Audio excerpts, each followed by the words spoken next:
Apa yang Anda ketahui tentang mengidam? Mungkin kata mengidam tidak asing diucapkan ketika istri sedang hamil. Dalam kehidupan sehari-hari, kita selalu mengidam sesuatu. Mengidam juga ternyata membantu kita untuk selalu bergerak, mengulang tindakan, sehingga menjadikan kebiasaan baru. Sebenarnya mengidam ada powernya, dan sudah dipahami perusahaan sejak dulu.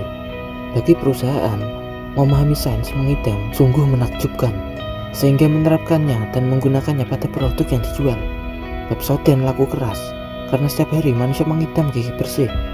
Sensasi segar di mulut, nafas tidak bau. Produk sampo membuat sinyal mengidam pada busa dan harum wanginya.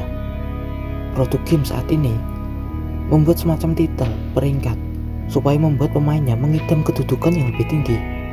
Produk Anda pun bisa menerapkan sinyal mengidam untuk pelanggan. Anda harus bisa menangkap letak mengidamnya di mana, di posisi apanya, supaya pelanggan Anda bolak-balik beli lagi. Mengidam sebenarnya diawali dengan tindakan hanya iseng saja, atau punya waktu luang, ataupun mengatasi cemas, stres yang dialami. Tetapi, alasan mengapa tindakan itu terus dilakukan diulang-ulang sehingga membentuk kebiasaan. Karena otak menginginkan hasil yang spesifik. Seseorang menginginkan perasaan menang dan menginginkan mengidam itu untuk selalu dipuaskan. Yang awalnya membaca buku karena mengatasi stres dan kecemasan bisa berlanjut mempunyai hobi membaca. Yang awalnya bersepeda karena punya waktu luang bisa berlanjut menjadi kebiasaan dan bahkan dijadwalkan khusus untuk bersepeda. Yang awalnya cemas dengan kondisi usaha lalu mencari solusi dari teman yang berpengalaman dan sukses bisa berlanjut mengidam kumpulan dengan orang seperti itu. Itu jika tindakannya baik dan menguntungkan. Namun apabila tindakannya buruk dan merugikan, yang awalnya stres lalu meminum alkohol bisa berlanjut mempunyai kebiasaan mengkonsumsi alkohol pada saat melihat alkohol di kulkas, meskipun saat itu tidak sedang stres. Mendadak sulit melawan desakan untuk tidak meminumnya sewaktu melewati penjual toko miras. Bisa banting setir untuk menghampiri dan membelinya. Begitu alkohol itu diminum, maka akan merasakan kenikmatan. Ketika mengidamnya itu terpuaskan. Kadang memang memalukan, tapi memang begitulah kebiasaan bekerja. Seseorang bekerja keras mengidam rasa bangga pada teman-temannya saat kumpul. Seseorang berolahraga mengidam rasa nyaman, bugar setelah berkeringat.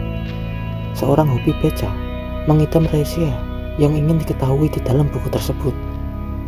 Seseorang membuat produk lalu dijual, mengidam rasa puas produknya bisa digunakan orang lain. Pemusik terus-menerus membuat lagu, mengidam bahagia, senang, karyanya didengarkan orang lain. Mengidam ada yang arahnya ke baik, juga ada arahnya yang ke buruk. Untuk itu kita juga harus teliti saat mulai mengidam sesuatu.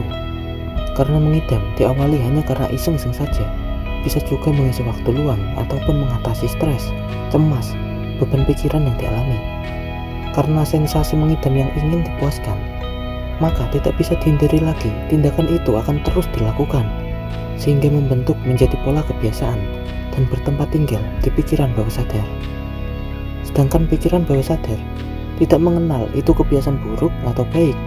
Yang dia kenal hanya memuaskan mengidamnya itu. Maka Anda harus selektif memilih kegiatan yang menurut Anda baik dan bermanfaat.